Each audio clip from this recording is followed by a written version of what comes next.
Gospel of Mark is known for its direct and action-packed narrative. It presents us with a powerful encounter between Jesus and the Pharisees. This thought-provoking passage encourages us to reconsider the societal impact of laws and traditions, urging us to consider how they affect real individuals. It calls for the critical assessment of the inconsistencies displayed by religious and political leaders, emphasizes the significance of eternal moral purity, and highlights the profound influence of divine love. The antagonists in this narrative are the Pharisees, a religious sect known for their strict adherence to the law. They accuse Jesus and his disciples of breaking tradition by eating without ceremonial hand washing. However, their concern is not primarily about cleanliness, but maintaining their status and authority. Now, who does that sound like in today's society? This episode highlights a hypocrisy often found within religious institutions, reminds us that it is easy to become so focused on following rules and regulations that we lose sight of the underlying principles. We may become more concerned with appearances than substance, maintaining our righteousness rather than serving others. Think of the character Voldemort in the Harry Potter series. He is a powerful and ambitious wizard who seeks to dominate the magical world by any means necessary. His relentless pursuit of power and control blinds him to his actions' ethical and moral implications, leading him down a dark and destructive path. Similarly, the Pharisees in the biblical context were so deeply entrenched in their obsession with the ritualistic practices and rigid adherence to tradition that they lost sight of the true spirit and compassion underlying the law, ultimately missing the essence of their faith. Jesus, in response to the Pharisees' accusation, challenges their narrow understanding of the law.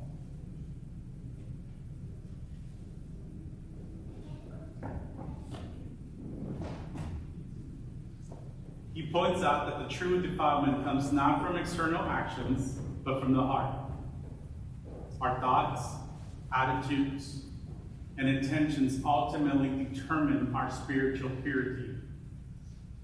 The sentiment expressed in given text is excellently exemplified in contemporary cinematic creations such as Inside Out and Soul. These films skillfully delve into the multifaceted nature of the human psyche, unveiling the veiled intricacies of our thoughts and emotions and how they act as a driving force behind our actions and decisions. They serve as a poignant reminder that genuine transformation originates from our internal landscape, emphasizing the importance of introspection and self-awareness rather than relying on outward changes to bring about meaningful personal development. Jesus' interaction with a woman with a hemorrhage and his healing of the demon-possessed man demonstrates the transformative power of love. These encounters challenge the traditional boundaries between clean, unclean, pure, and impure. Jesus' compassion and healing touch break down these barriers, revealing the power of God's love to overcome all obstacles. Think of the scene in Shawshank Redemption where he uses his escape to inspire hope and freedom among his fellow prisoners. His actions, driven by love and compassion, transform the lives of those around him. Similarly, Jesus' actions challenge his time's rigid social and religious structures, offering a message of hope and redemption. The Pharisees focus on ritual and tradition, had become a form of legalism, a rigid adherence to the letter of the law without regard for its spirit. This kind of legalism can stifle faith and create a barrier between people and God. Jesus' words serve as a warning against the dangers of legalism. He reminds us that the law is a guide, not a burden. It should point us towards God, not away. When we become so focused on the following the rules, we lose sight of the underlying principles. We risk becoming enslaved rather than liberated. For example, a police officer might buy essential items like bread and diapers for a person they catch stealing those items instead of immediately arresting them. This act of compassion reflects the spirit of the law rather than just the letter of the law. Think about that. What does it cost an officer to say, why were you stealing this? Well, my baby's hungry and I'm hungry, or my baby needs diapers. And you spend a few bucks. And instead of ruining the person's life with a record, you let them go. How hard is that? How hard is it to teach other people to destigmatize our view on those who are hungry? Think about it. We have the backpack project. And these children receive those blue backpacks. Other children know why they're receiving them. When you come to Iroquois Community School, it's a little bit different. Because the majority of them don't need those services. Just a few of them that will be helping. But how would you feel if you were in that end? Think about that. Even now as an adult, if you came into hard times and you had to go to the food pantry, how would you feel if you saw someone you knew there? What would go through your mind? If you went to another program where they give you free food or services, what are you going to feel? Should you feel anything? We often look down on those who apply for social welfare in the sense of food stamps or housing assistance. But yet we ignore the fact that there are so many things that are part of our social system, our social welfare system. Our public buildings, our streets, our roads, our parks. That's all part of that. Yet many of us utilize those. Unless you all flew on a broom, most of you use the street today to get here. And why is it social welfare? Because we all pay into it. But we don't often look at that. If you haven't read September's newsletter, I encourage you to do so, particularly the cover letter. Talks more into that effect. And I share a little bit more personal story in there. And I don't share that story because I want your sympathy. I share that story because I want you to place yourself in those shoes.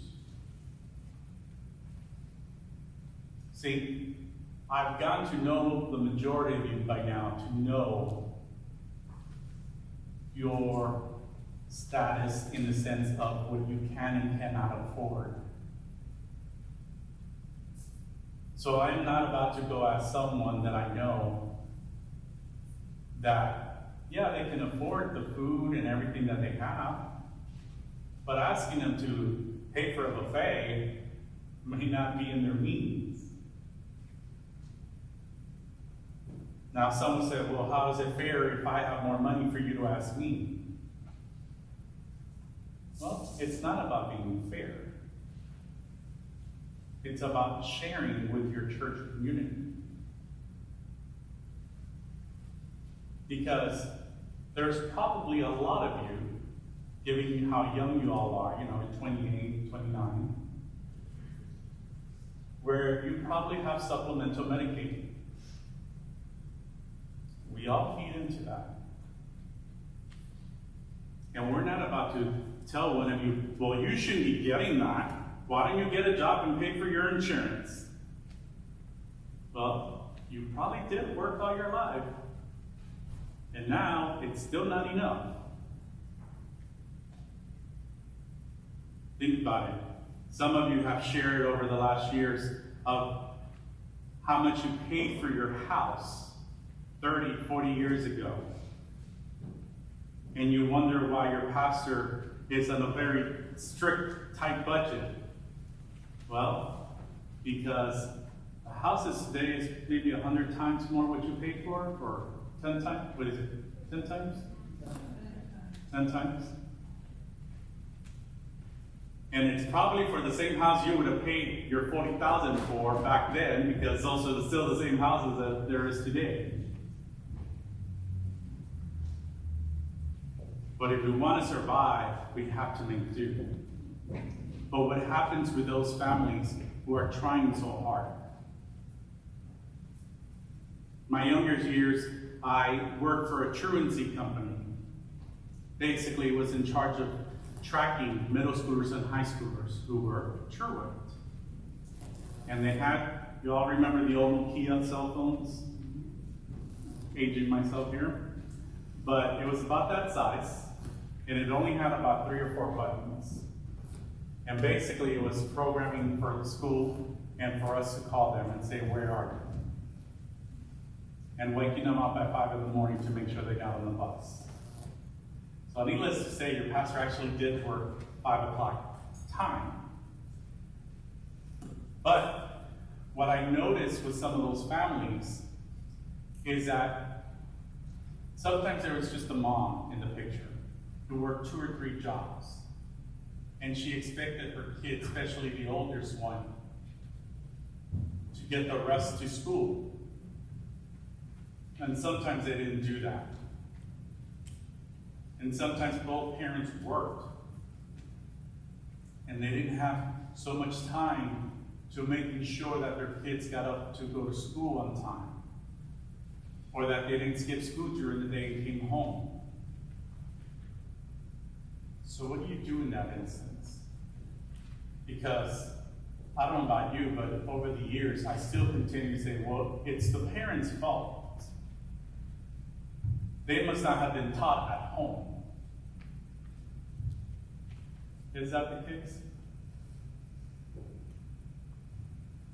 See, and with that, I will say, where do kids learn to stigmatize those who are hungry? By us as adults. By us who continue that stigma on those people. The passage from Mark today challenges to rethink the context of laws and traditions. It reminds us that true purity comes from the heart, not external actions. It invites us to embrace the transformative power of God's love and resist legalism's temptation. Amen.